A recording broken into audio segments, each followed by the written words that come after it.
We're coming in hot with inspiring guests, witty banter, and colorful commentary for today's veterans and military community. This is the Tango Alpha Lima podcast. They call me crazy cause I'm facing all my giants. They try to scare me into thinking I can fight it. They tell me I should never even think of trying. But that's just me, I'm gonna live out in defiance. Alphas, welcome back to the Tango Alpha Lima experience. We are your guides and host. I am Jeff Daly here in Los Angeles, and over there, smiling at you, is Ashley Gutermuth. How are you, Ash? All right. How are you? I'm outstanding. So it's October 3rd. We can call this officially, I mean, it's been officially fall, but where you are, I hope it's starting to cool down. Oh my. Well, actually last night I sat outside. My husband said, hey, we're not sweating. It was 8 o'clock and it was 91 degrees. How bad is that when your body has, I was a little chilly. When you're chilly at 91, there's a problem. It's true. At 91 degrees, not age 91, because I think you're always chilly at age 91. So we're into fall. It's beautiful. I mean, I think it looks the same in Texas. It pretty much does in California. Our Midwest thing of, gosh, you can see the leaves change and all that. Look at the beautiful lizards. They've changed colors. They've grown. Are they still biting you in the butt? That was a scorpion. That was a scorpion. I've yet to be bitten by a lizard. Oh God, that's going to happen today. Now that you've said it. Well, you know what?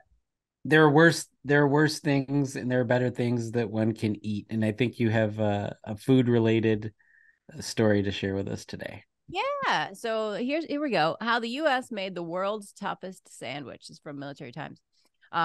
There is an old wives' tale that suggests cockroaches would be the only creatures to survive nuclear winter. That will not be the case. However, if the U.S. Army has anything to say about indestructible innovation.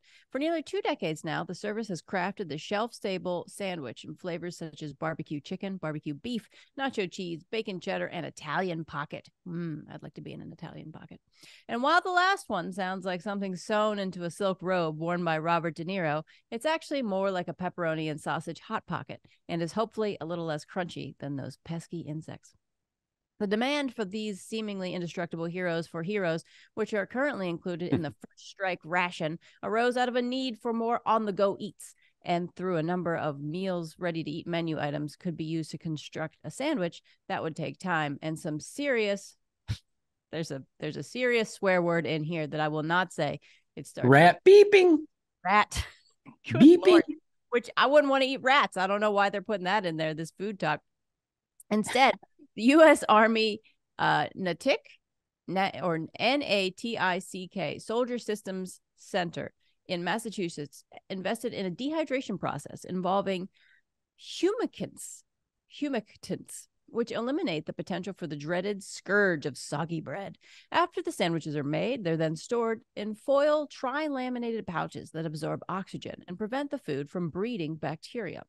For those curious non-military folks and doomsday preppers, the good news is that these tasty morsels are available at places like Walmart and Bass Pro Shops, according to the Army. Whatever your background, these make the perfect snack for nuclear winter, as long as you aren't planning to live more than 3 years after the apocalypse. The shelf-stable sandwich, unfortunately, does have a shelf life. 3 years. Very good. That'll be the time that we can all write our novels, that everybody will be dead. I think we need a segment on this coming up in the near future of us trying one of these sandwiches. We can pick them up at Walmart and Bass Pro Shops. So yeah, I'll do you want to do that? Although for you, this isn't a challenge. No, you got to put something else weird on it. I've seen you put sardines atop a Twinkie. Sardinky, yeah. That has no shelf. Well, the Twinkie has a good shelf life. The sardines probably don't. I don't know how long they last in those little tin cans, but this is promising and a little frightening at the same time. I mean, just to hear the process it has to go through to be able to survive is the opposite of having, a fresh sandwich. Yeah. I don't know. it's the little things that you want in a nuclear apocalypse, like a nice bath and a shelf-stable sandwich. A shelf-stable Yes. Can we make this challenge? I would do it. Sure. Yeah. We are coming soon to Tango Alpha Lima. Jeff and Ashley eat the shelf life stable sandwich. Thank you, U.S. Army. We really appreciate that. Today's show, we're going to be joined by Chase Millsap and Dale Evans, executive producers of the feature documentary Small Town Strong. The film centers on the people of Portsmouth, Ohio, who, realizing no one is coming to save them from a growing opioid crisis, band together to create real change in their community. Led by Army veteran Dale King, their unorthodox strategy takes on addiction and recovery through fitness, fueled by the energy and community of Dale's gym. We'll be back with Chase and Dale to talk about all of this right after the break. The American Legion is raising awareness about PTSD and veteran suicide by offering hope, camaraderie, and support. Be the one to help end veteran suicide. The goal of the American Legion's Be the One campaign is to destigmatize asking for mental health support. Be the one to ask a veteran in your life how they're doing. Be the one who saves one veteran. Go to BeTheOne.org and help the American Legion end veteran suicide. Will you be the one? Alphas, welcome back after that break. I hope you're rejuvenated. We don't have one guest. We have two. We have two powerhouses here, Chase Millsap and Dale Evans. How are you guys doing today? Go Bucks. Oh, wonderful. Gross. We're going to start like that. It's adorable, though. I think, God, he beat me to it. So, Ashley, I don't know what to do. And Ashley grew up in Ohio as well, so I'm completely... Pittsburgh. Oh, so she can't stand Cleveland? It's a problem. Are either of you affiliated with Cleveland at all?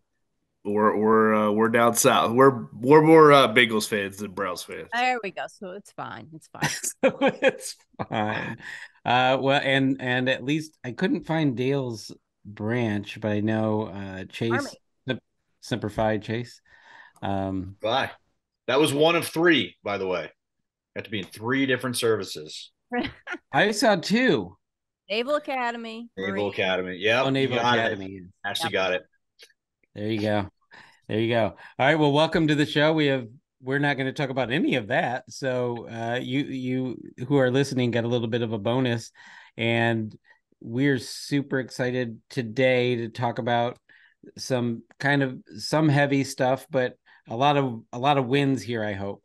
And we're gonna start off because Ashley has it in her contract that she gets asked the first question. So I made Jeff. Go ahead, Ashley. Perfect. So Chase Millsap, Dale King, thank you for being here. You guys have awesome backgrounds, like we said, Army, Marines, Naval Academy, Army for you, Dale, and then Special Forces too for you, Chase. What can you give us just a quick background before we get into all the stuff that you're here to talk about today? What is your mission and why do you do it? Chase, would you like to go first, buddy? Yeah. Well, my mission after leaving the service was to be a storyteller.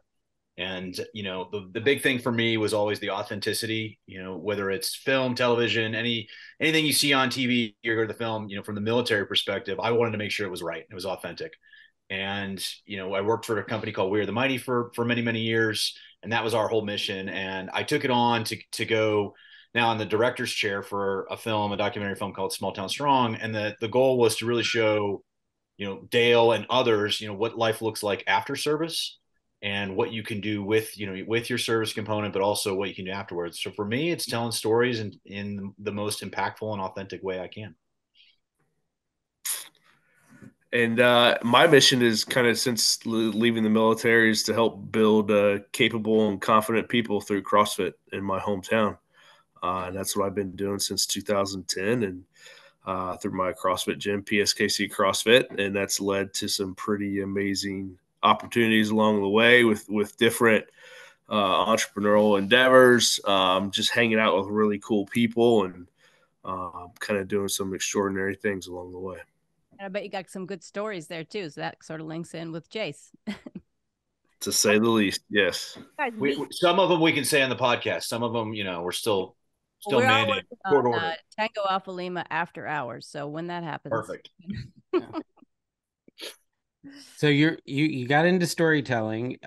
You left the military, and I saw some of your education was at University of Southern California, and that you were at We Are the Mighty. So you spent a lot of time here in Los Angeles.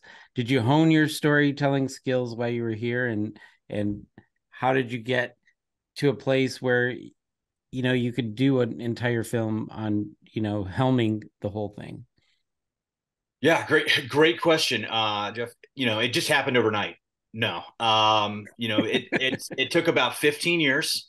I came out to Los Angeles and had met my wife out there. My girlfriend at the time, now wife, who was working on a show called The Big Bang Theory, and I spent about a year literally just watching and just kind of seeing how things were done.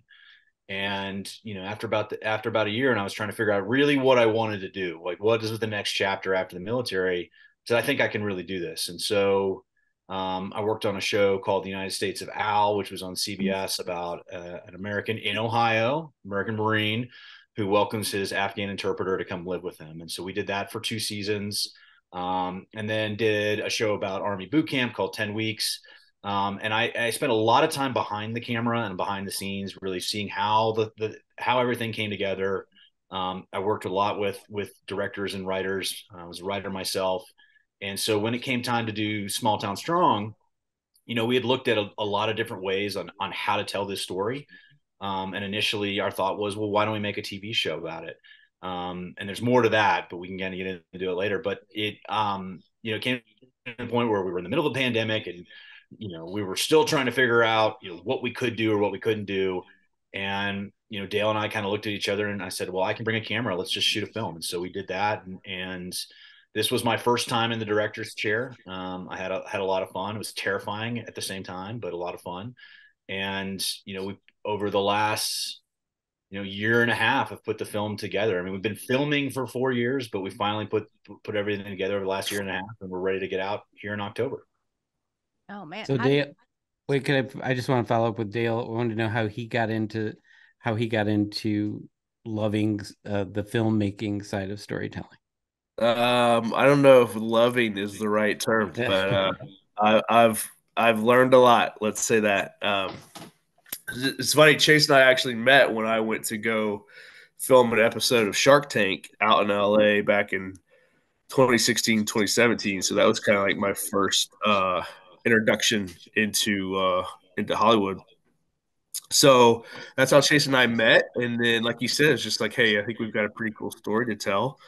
And I thought it was a great idea. And typically, I never say no to something that sounds cool. And it's been one of the most difficult yet rewarding experiences I've ever been a part of, whether business or art or anything like that. Very cool. How first of all, you were on Shark Tank. How was that experience for you? Because I've heard things. It was nuts. It was literally it was probably the most stressful civilian thing I've ever done. But luckily I had some friends who had been on the show before, and they were able to kind of like mentor me along the process. But it was crazy. Fortunately for us, it worked out. We got a deal. We've, Robert Hershevek's still been an active partner investor in the company since that time. But, luckily a lot of things in the military kind of prepared me for that experience. And that was just like valuing preparation and rehearsal, because the only thing that you could control is like that first 90-second pitch. And then after that, you're just kind of managing chaos from then on out. Just because also it's a reality show, so they're going to say things that are going to try to spark some irritation in the audience, and that manipulation always bothers me. But the products are called Doc Spartan. Yeah, so the company's called Doc Spartan. We're an all natural skincare and grooming company. The product that we actually took on the show is called Combat Ready Ointment. So it's a all natural first aid multi-purpose ointment that we got a deal on. Cool. And I asked Chase, I want to ask Chase. Chase, you use the products? Absolutely. I will actually stand by them. They're Yeah, pretty good. So they work. All right. they absolutely work. I'm gonna get some, and I stink. So we're gonna see if they. Well, we will square you away. I promise. I run 3 miles every day. Great. So it's it doesn't. I don't end up smelling great. So I'm gonna put it through its paces. I think it's awesome. Perfect. All right, so we were actually, Holly was playing the trailer for us, and we could only listen. I don't know why. We can get there from your website, correct? Correct. Yes. So, You can go to smalltownstrong.documentary or smalltownstrongdoc.com. And it's also on YouTube. You can see the trailer on there. Small Town Strong. all right, so if you are at a computer or your phone, you can pause the podcast right now and go to smalltownstrongdoc.com and play the trailer of their documentary, because we are about to jump into that. So welcome back from hitting pause and watching documentary, because I know all of you did that right now. For those who couldn't comprehend, Chase and Dale, what can you explain the overview of what this project is, and then we'll get into the nitty gritty. Yeah, the basically the film kind of chronicles the comeback of the town of Portsmouth from being ground zero of the opioid epidemic. And it does that by following a series of characters and how they use CrossFit and belonging to a community to kind of help them navigate their own struggles and recovery from substance use disorder. Awesome. Chase? Sorry.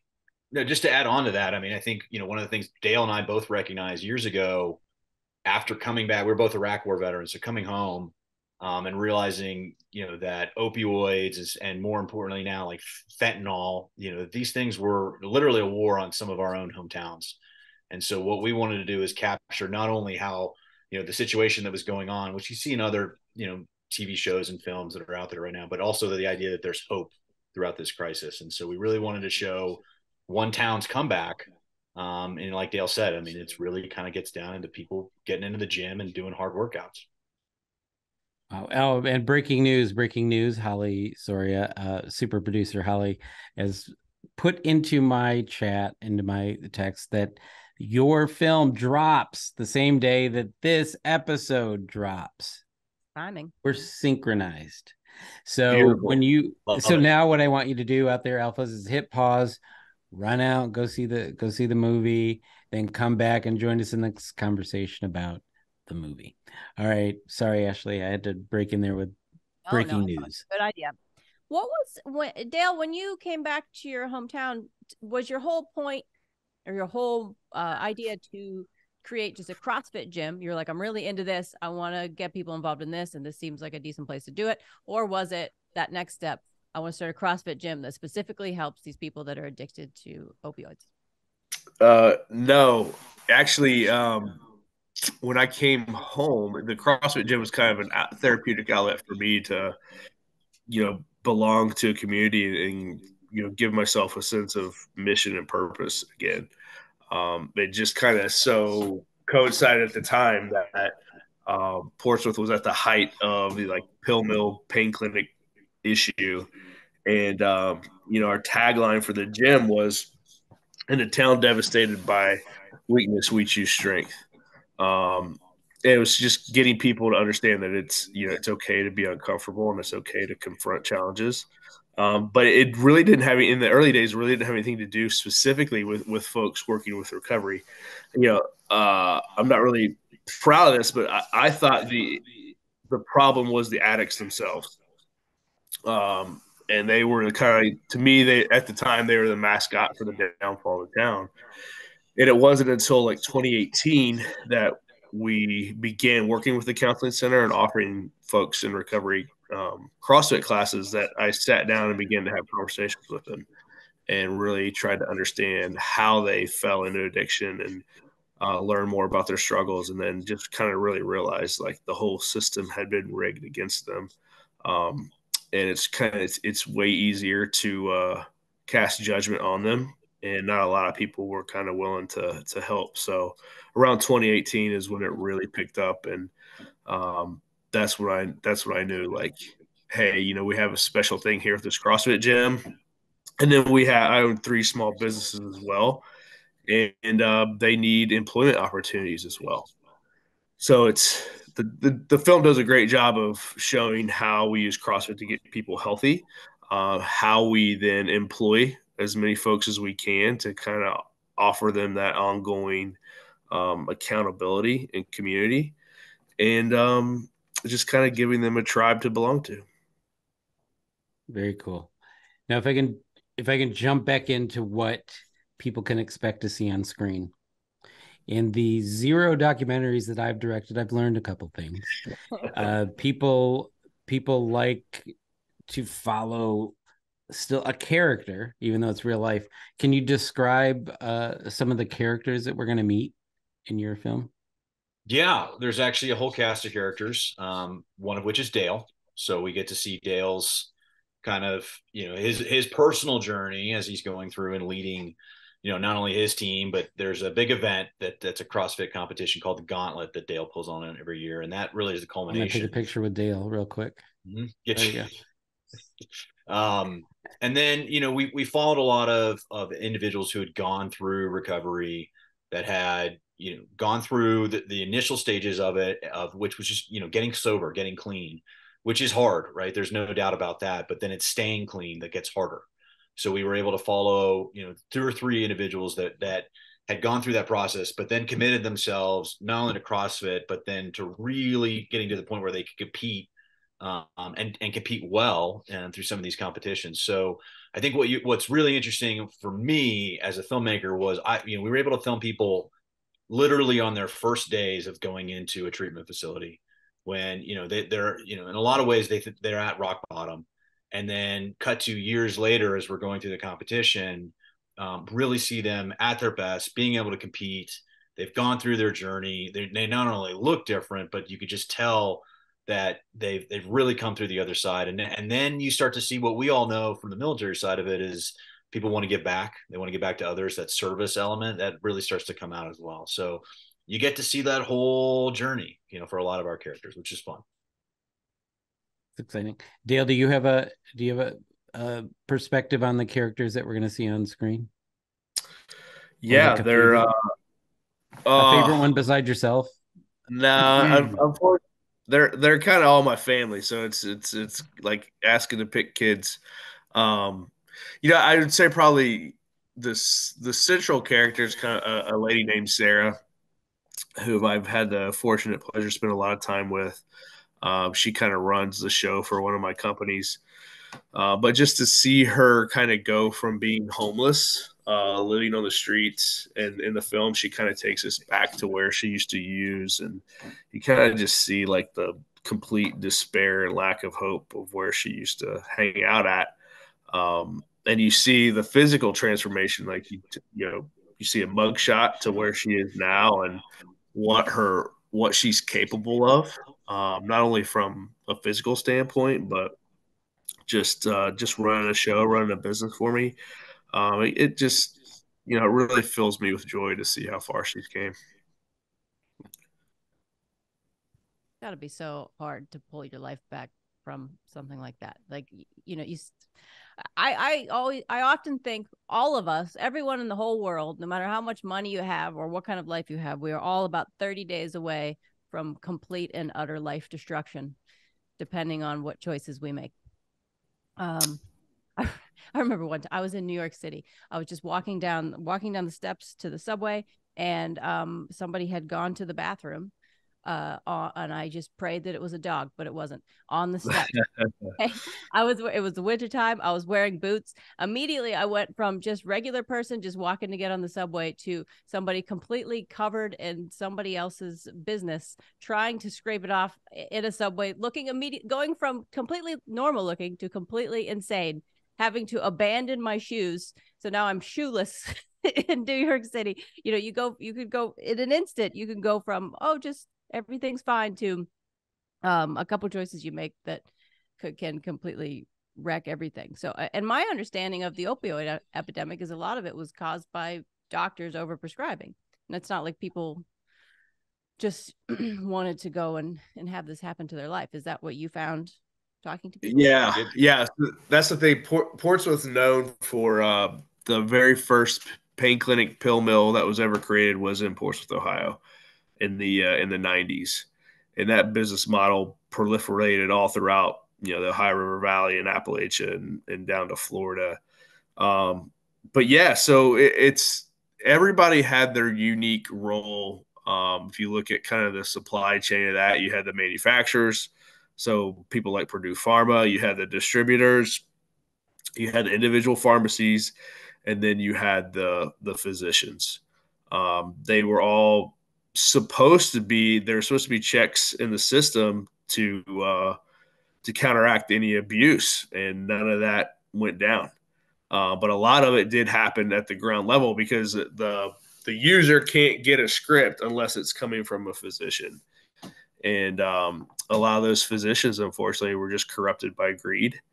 And so they would just open their doors and you'd walk in and say that your neck hurts. And $150 later, you left with a script. And that script was nothing more than a chemical version of heroin, essentially. And so you now flooded an entire population with chemical heroin, and you just don't get off of that. Especially when your doctor, somebody's coming from a position of trust, is giving it to you and telling you that you need it. And it led to the worst health epidemic in U.S. history. Yeah, I can't. And Ashley, you're right. I mean, it does get to the point where we try to break through the stigma of it. It affects everybody, and a lot of our characters tell that. I mean, we have people that obviously have been through quite a bit of trauma, whether it was growing up or what happened that led them on their path to using. But others who grew up in very suburban, very nice neighborhoods, who are professional degrees, doctors, lawyers, etc., who have all ended up in the same area. And especially when we start talking about things like fentanyl, which is now, it's even more dangerous now than it was 20 years ago, and it was still very dangerous 20 years ago.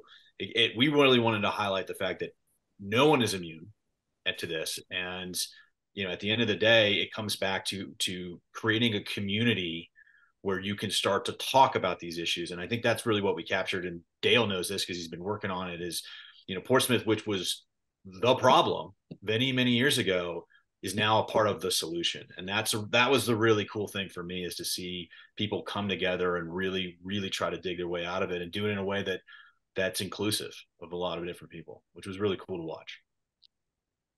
So you were talking about how you just sparked a thought in my brain, which is hard to do because it's asleep most of the time. But if you said it's gotten progressively more dangerous, which 4 years were you guys actually recording, and what was the situation like in Portsmouth at that point?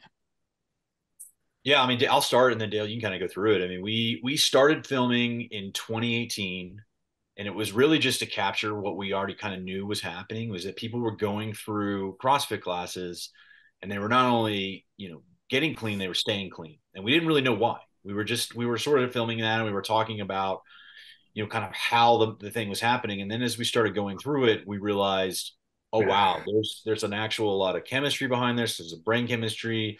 There's a lot more than just going in and doing a workout for 30 minutes a day.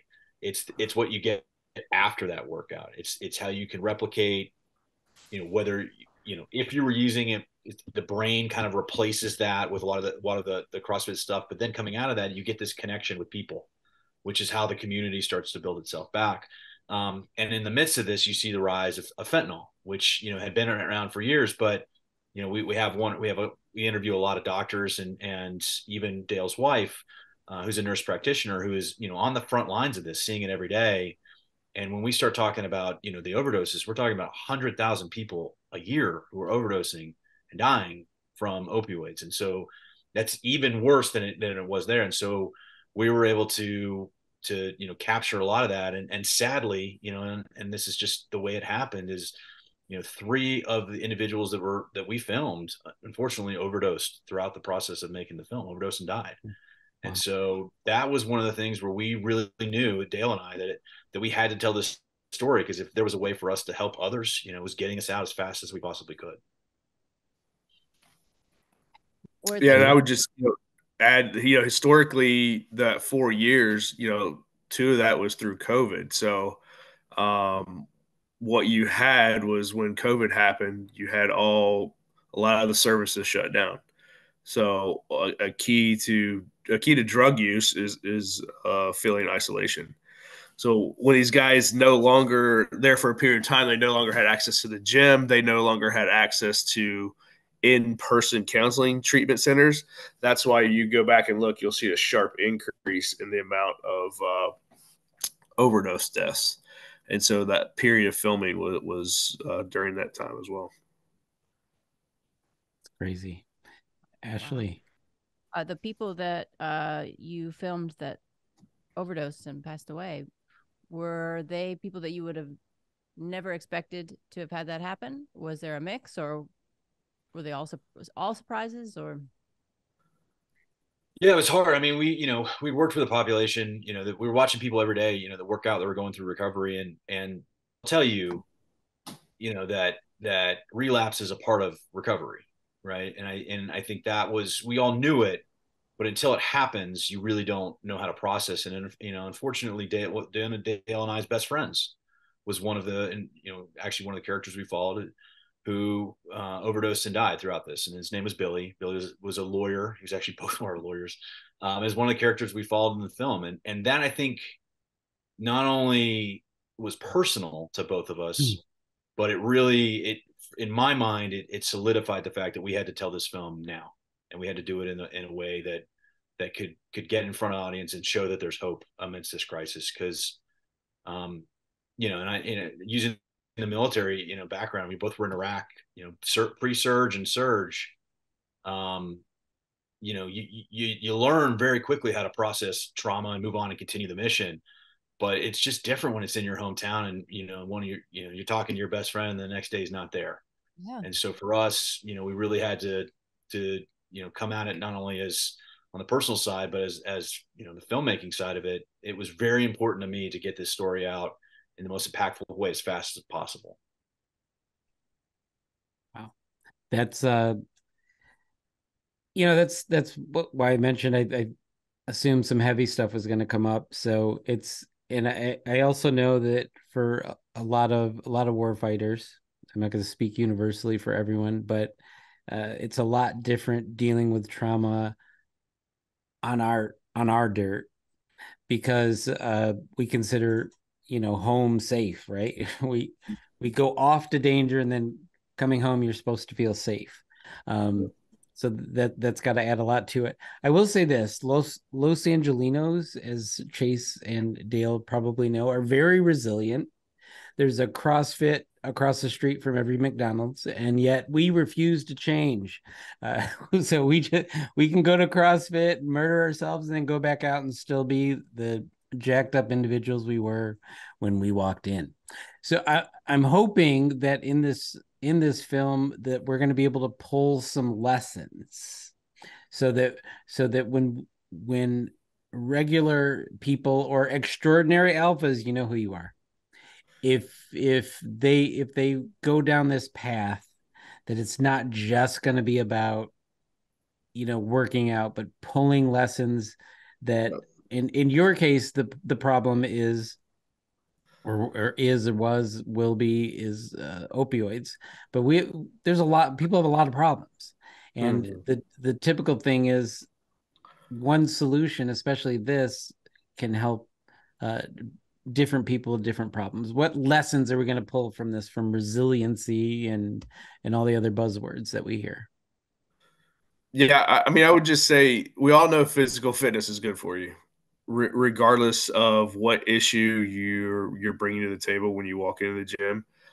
There's nothing that physical fitness won't help you increase your quality of life. But what a lot of people don't really understand and grasp is when you can take the physical fitness and you can combine it into a community team atmosphere, you're really able to kind of let that be a force multiplier. Because given in today's society, we've never had higher levels of chronic disease. We've never had higher levels of anxiety, depression, substance use disorder. Um, a lot of that comes from feeling alone and feeling isolated. I mean, even if you go to a gym and you put your headphones on and you work out by yourself, you're still working out alone. If you can find a really good group of people, if you can find somewhere to belong to, where you guys have some commonality that's through a shared effort, it can really improve your life. And I think when I watched your trailer, you've also created jobs. You mentioned that a little bit earlier, but are you making weights?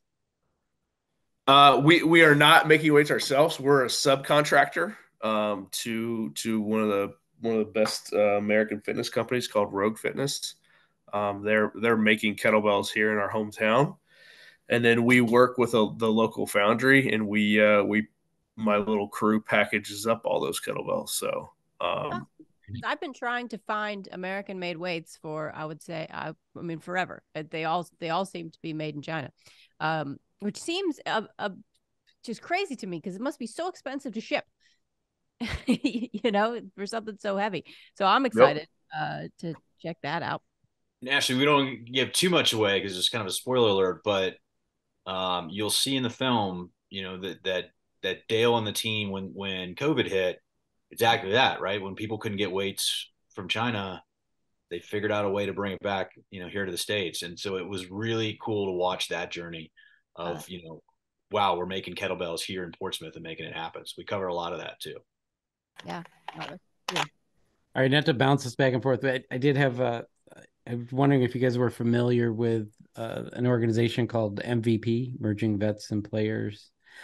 Sounds like some of the same philosophy there is exactly you're working out. And our friend Mark S.A.V.E, who used to be here, he's in the loftier position and he can no longer hang out with us. But he always used to say, if you can get vets together doing anything, give them time and therapy will happen. But it sounds like this exertion and then camaraderie kind of opens people up. Yeah, I mean that's when we work with folks in recovery. The best time to have a conversation with somebody is right immediately after the workout. Your endorphins are high. You're more willing to be vulnerable. And it's because that you saw me do the same thing that you did. The egos kind of equalized out, and we could just open up with a few questions and then kick it around the room of like, hey, how you feeling? What got you here? What are you struggling with? And you'd just be surprised at the conversations that happen after that. That probably would not have happened if they're just sitting in like a typical clinical room without experiencing that workout first. So you're exactly right. Wow.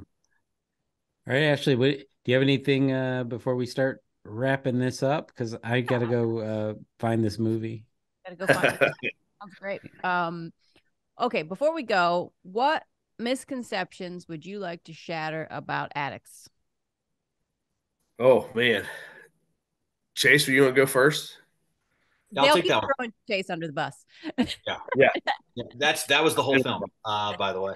No, I think, I haven't been, I haven't gone through recovery myself. I didn't know this world when I started. And I had an open mind because I wanted to tell, as much of the story as I could. But I like Dale, I had a stigma, right? That if you're addicted, that it's obviously some sort of mental health issue, or there's other issues that are going on that it's, and it wasn't until I really got into some of the stories that I came away with the fact that, a lot of, like I said before, that it's kind of, it doesn't matter where you came from, that you can still go down this path. And so nobody's invincible was a big lesson I learned. And two, I think there's a lot, after studying a lot of how opioids specifically work, there's a lot of people that really want to get clean. It's just really hard to do. And that's what I think is so interesting about the approach that Dale has had, is that it's not easy. So you're seeing people who are in the worst part of their lives really work hard, and it pays off. And for me, that was, a lot of the people in our characters that we filmed have become personal friends of mine, because I can just see how hard they wanted to work out of it, and how hard they work every day to stay clean. And that I'm really proud to know. Yeah, I mean, I would just say I consider some of my family and friends, best friends of my life, addicts now. Whereas before, I just kind of thought they were all dirtbags. But now they've really shown me what resiliency is, what they're so incredibly determined and hardworking. And that, we just shouldn't judge somebody on the worst part of their life. Because no one grows up to be a heroin user. Something's happened along the way.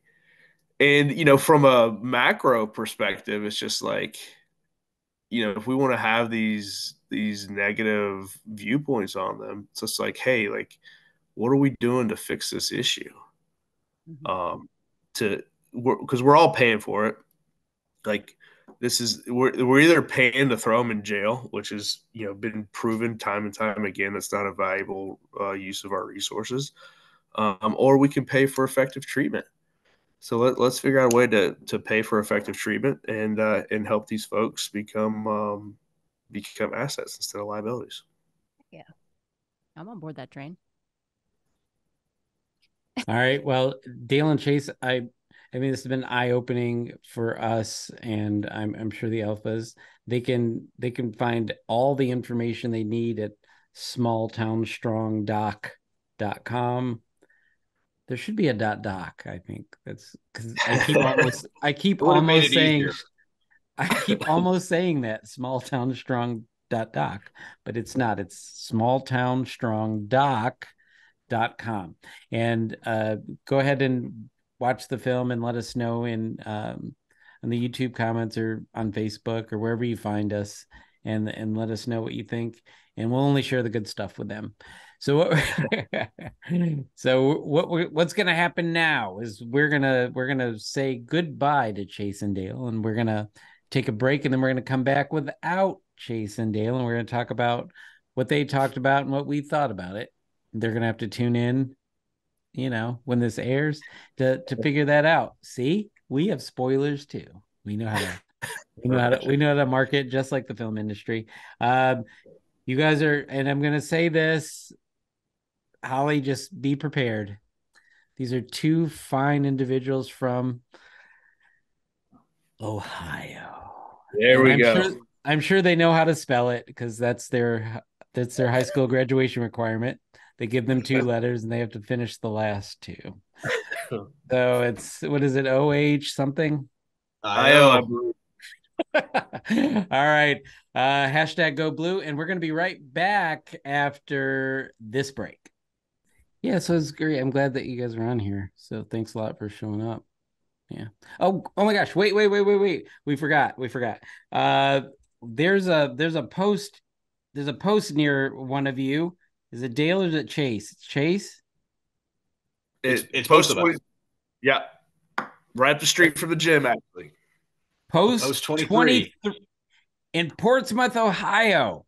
You guys have celebrities in your post rivaling my post, Hollywood Post 43. Thanks so much. And if you can let them all know, I can't believe I forgot this first time around. How can they see and experience this film? Yeah. Before that, I just want to say, Post 23 was a big, for us as filmmakers, that's where we did all of our production meetings. So it was a good spot for us to go hang out and just get away and focus on the film. But you can watch the film October 3rd. It's on Amazon, Apple TV. You search it on your TV, you'll find it as well. Go out and watch Small Town Strong. We appreciate it. And if you forget where those are, you can go to smalltownstrongdoc.com. All right. Once again, this time for real, we're not going to pull a Marvel on you and come back after the credits. Thanks so much for being here. And we are now going to take a break. To look out for those that served, we must be relentless. To influence Washington to do the right thing, not just for our veterans, But for the country, we must be organized. To inspire the next generation of leaders, we must be united. We must be Legion, the American Legion. Join today at legion.org/join. Welcome back, Alphas. We are here with Ashley. What was your hot take? I loved it. I love what they're trying to do. You know, they're fixing up Portsmouth, Ohio. They're helping people to get clean and get fit. It seems like it's all working out. And I love that you know, they found a way to make change locally in their community, and now they're spreading that word far and wide with a documentary film, which is amazing. So I love all of their work, and it's also mind-blowing that they've been successful at so many things. Like, I don't know, you know, they're multiple branches in the military and academy, special forces, Shark Tank episode. Like, they literally are trained to not fail. Their whole life has been, we can do anything but fail. That's it. That's a great way to look at life. You do anything but fail. They would probably be so humble that they would say, well, you know, I failed here and failed along the way. Yeah. Which are just stepping stones to success. You're teaching yourself what not to do. So, yeah. Are you ready for our favorite part of the day? Yeah. I'm going to annoy Holly right now. That's me blowing smoke up a gun that has not yet been fired. And it's time for pew, pew, pew, rapid fire. All right, rapid fire number 1. Women in Army Special Operation Forces resorted to buying their own armor. Study finds. I know that we know this in the American Legion because we have resolutions to combat such a thing. But this story in Army Times is bringing this story to their readers. Nearly half of the women in U.S. Army Special Operations Commands have problems with the way their issued gear fits, and some resort to buying their own or borrowing a spouse's to ensure they can operate in comfort and safety. That's according to a wide-ranging internal study on barriers to service for women in special operations obtained by Military Times through a public records request. Also, at the end of the article is this: lack of information also proved a hindrance when it came to devices allowing women to urinate in the field without undressing. The Army remains in a lengthy process of designing a new device that could make the process even easier and more discreet. S.A.V.E said one user assessment involved an in-uniform system that would allow users to relieve themselves literally on the run. This improved system is expected to be provided to aviators as well as ground combat troops once evaluation is complete. Look at your face. On the run.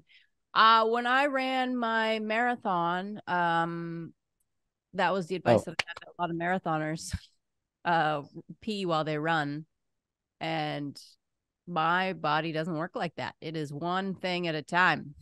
Yes, please.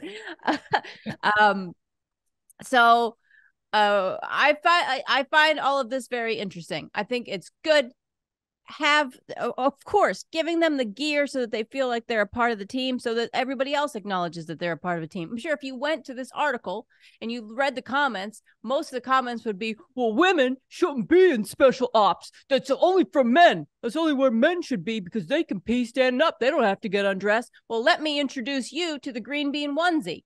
It is the pilot's outfit that was before the double OCPs came into action, and all the pilots taking off all their onesies while they peed. So it's always been a problem, and I'm glad that they're tackling it for all genders. Well, I mean, I'm a little frightened right now. I'm gonna go ahead. I'm gonna go ahead right now. I'm gonna disarm rapid fire number 1. Okay, and I'm gonna move us on to that's rapid fire number 2. All right, share your buddy check week plans with us. This comes from that esteemed publication, legion.org.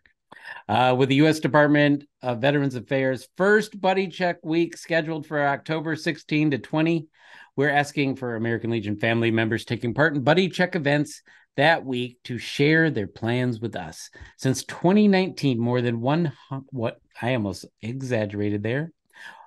Since 2019, more than 1 million veterans have been contacted by Legion family members through buddy checks. During VA's Buddy Check Week in October, veterans are asked to make a pledge to contact up to 10 of their battle buddies and friends from service, as well as complete peer wellness, resiliency, and S.A.V.E. suicide prevention training. In other words, we're asking you to be the one. That last sentence was me. That was not in the article. But I am part of the Legion, so, they can have it. Are you familiar with our buddy checks? Oh, yeah, I know about the buddy checks. I think this is interesting that say up to 10. Like if you want to do 11, you're like, nope. Right. Well, that's the challenge is up to 10. After that, you're in bonus territory. Bonus land. All right. Yeah. And we all love a bonus. And you should do 11 since you want to always be 110%. Right. So for all 110%. So, yep, 1 million. All right. So also, let's get this out there. So let us know. You can send an email to Steve Brooks, right? sbrooks@legion.org. Wow, you're famous now, Steve. Put that on Facebook. And also, I would have you, after the fact, this is my favorite part, send pictures and stories of your buddy Chinkavet to where? legiontown.org. And you can address me as the candidate for mayor of Legion, of a non-existent election for mayor at legiontown.org. I don't mind. I don't know what Holly's trying to make me feel good. I feel like she's doing the mom thing. I'm the leading candidate for mayor at legiontown.org. All right, rapid fire number 2. We already did rapid fire number 2. It's time for rapid fire number that would be 3. How rucking, that's with an R, people, can give your walking routine a boost. If you enjoy walking, wait. Oh, Ashley. You got me on that one. The middle schooler in all of us just made an appearance. All right. If you enjoy walking for exercise, there's a simple way to maximize your effort. Change your walk into a ruck. Rucking is walking with weight on your back, and it's an increasingly popular form of exercise. I see people rucking in my neighborhood all the time, said former Navy SEAL Stu Smith, a fitness instructor and coach for the Special Ops training team at the U.S. Naval Academy in Annapolis. I'm not going to read the rest of this. I mean, if you want to know the history of the term rucking, go follow the link. It's in the show notes. Ashley, you run all the time. I do run all the time, but we're going to give shout out to Stu Smith. I know Stu Smith. I followed his Stu. Yeah, I did his 12 Weeks to Buds book. And then when I went to the Naval Academy, I got out of my car and he was getting out of his car and he goes, I know you. When I visited the Naval Academy, be very careful with this audience. No, the big stolen valor. I'll take all the valor. You give it to me. You want me to go? I'll buy all the ribbons and the medals, and I'll put them on, and I'll walk outside with my meritorious service. When I visited, when my son is at the Naval Academy, I dropped him off, and then I ran away. Stu got out of his car, and he said, "I know you," and I said, "I know you," and so now we're Instagram buddies. But he does free fitness every single day. If you want to join any of the services or law enforcement, he will get you there free every day. So follow him online, Stu Smith. Stu Smith. Henry Howard. This sounds like a perfect guest for us, Stu Smith. I would love to talk to Stu. You should do suggest a guest. You tell everybody every week that they need to do it. I do. Well, I suggest it to the people. Yeah. But Stu, he does things. He teaches you, like he does drown proofing. He still practices drown proofing once a week himself. I don't know who's coming after this man, but he's worried. Well, what the ruck. Anyway, so do you have any final shout outs besides Stu Smith? The person that did my nails and then took them off this week. I'm sorry that I had to sand them down with a Dremel, but I just couldn't handle having nails, and I never again will have them. But I tipped you well. Is that a firm commitment? It's a final vow, and I like doing those in my life where you say, never again. I will never have anything attached to my nails again. They will be my nails. I grew them. All right. Well, there you go. Our nails, you bought them. I mean, Holly says they look nice. They did look nice, but I couldn't. All right.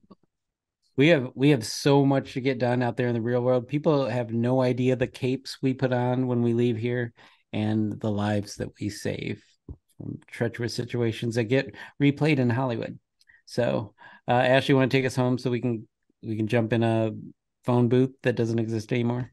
Yes, sir. Hey, everybody, don't forget to subscribe to the Tango Alpha Lima podcast on YouTube, Apple Podcasts, Spotify, or wherever you consume podcasts. Please leave us a review and give us a big old 5-star rating. And if you don't, you know that little switch that's on your ceiling fan? I'm going to sneak into your house and I'm going to reverse it so that you're never cool again, but all of the nasty air is sucked out. So it's kind of like a nice thing, but it's also mean because you're going to be hot all the time and wondering what the heck the deal is. 5-star ratings of the world shows how much you love us. If you have a guest recommendation, go to legion.org/Tango Alpha Lima. Click on the suggested guest link.